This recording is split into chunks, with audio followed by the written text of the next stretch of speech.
I can't imagine how the murderer wasn't seen, though. Surely she must have struggled. Let us try and imagine the scene.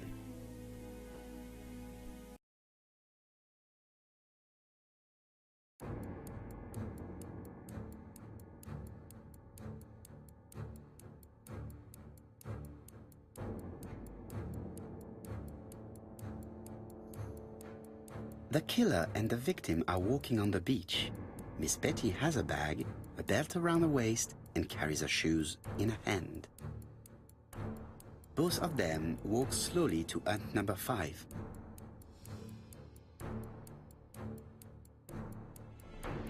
Both of them walk slowly to hut number 6.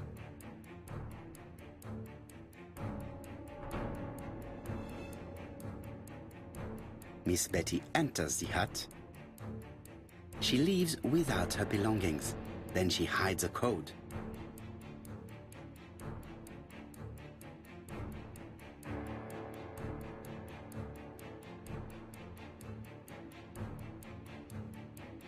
They keep walking.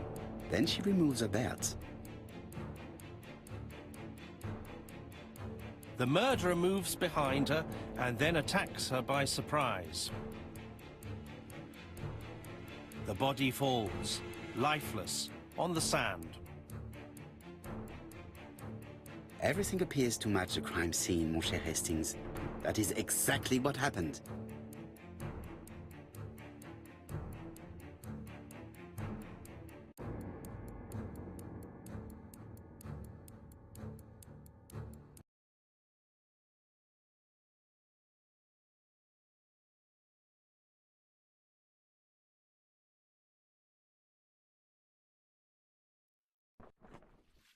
Without the ABC, we might have suspected Mr. Asher and Mr. Fraser. But by signing his crimes, the murderer is making sure he's accused. In a way, it is very generous of him. Generous? The murderer seduced Betty in order to lure her to the beach and kill her. Indeed, the young woman was certainly careless, but not stupid enough to follow a stranger. What are you planning to do, Poirot? Return to London, mon cher Hastings.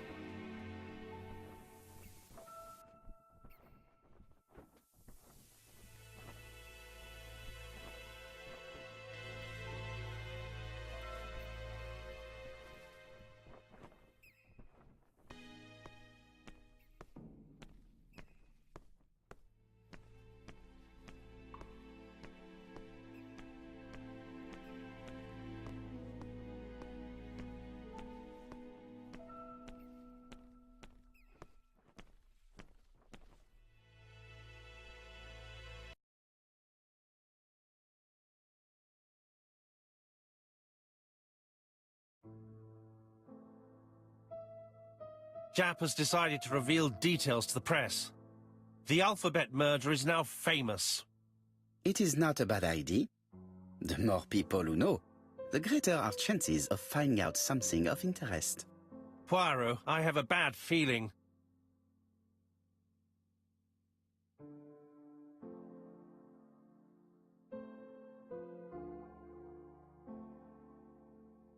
Poor Mr. Poirot, not so good at these little criminal matters as you thought yourself, are you? Rather past your prime, perhaps. Let us see if you can do any better this time. This time, it's an easy one. Churston on the 30th. Do try and do something about it. It's a bit dull having it all my own way, you know. Good hunting. Ever yours, ABC.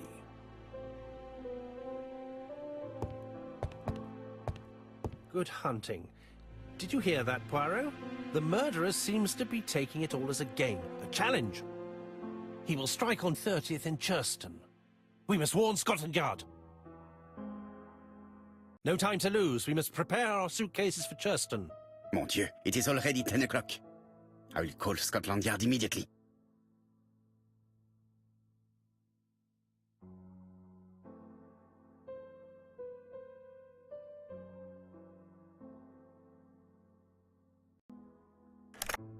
Hello, Japp. We received a new letter from ABC in the 10 o'clock post. Where and when? In Churston. Today. Today? I'll inform the population immediately. I'll check the train times. Call me back.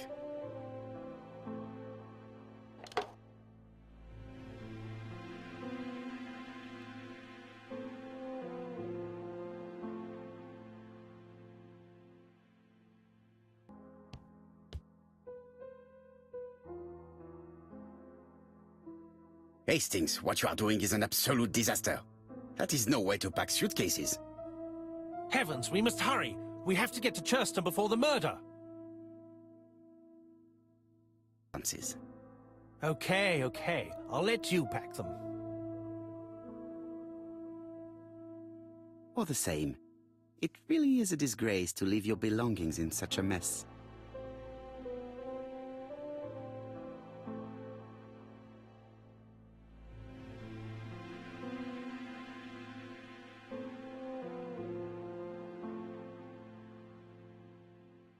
Voila! It only took a minute. Poirot, you were right. I've just consulted the ABC guide.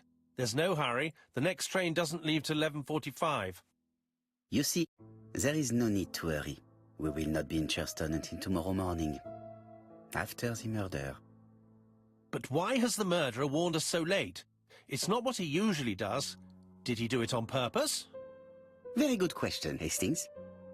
We should also compare the letter we have just received with the other two, although I have very little doubt about what we will find.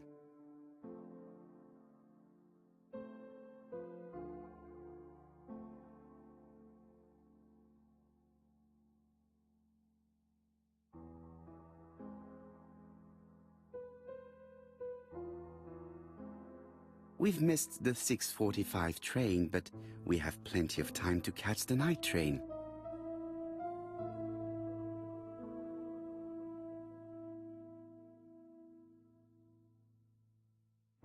Hastings' photo album. He is very proud of his bag.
It is not a good time.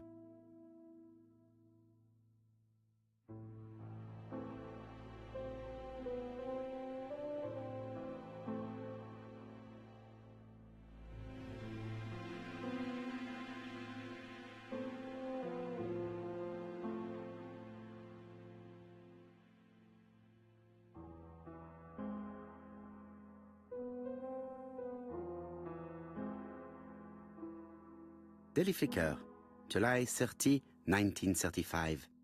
ABC affair, no progress. The alphabet murderer is still on the run.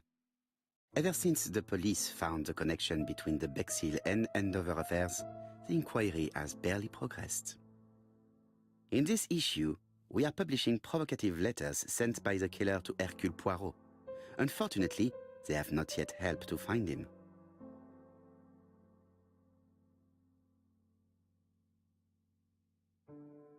Daily Flicker, July the 26th, 1935. The Bexhill Horror. Young maid strangled on the beach. Killer struck at midnight.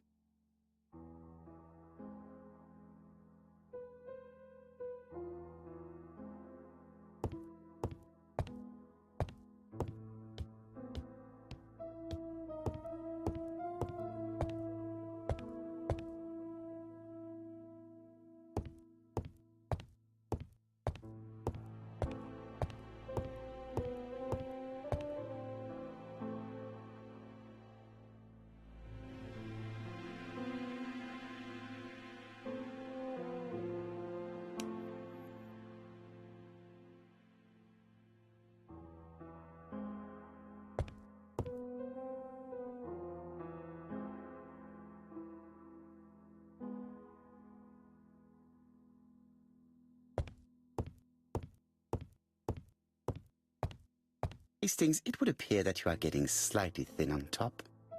Really? I hadn't noticed.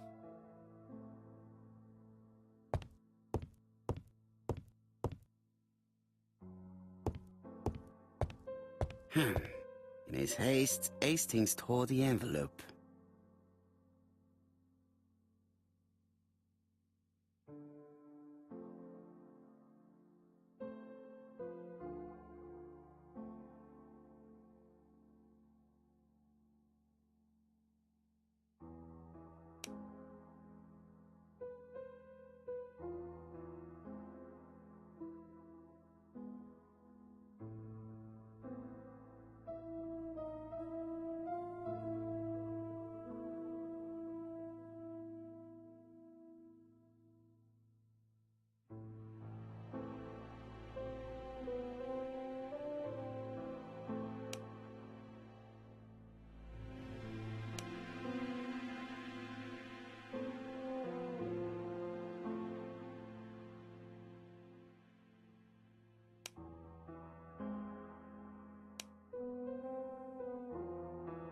Poor Mr. Poirot.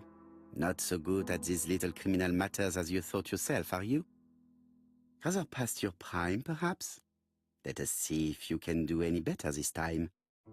This time it is an easy one. Cheston on the 30th. Do try and do something about it. It is a bit dull having it all my own way, you know. Good hunting. Ever yours, ABC.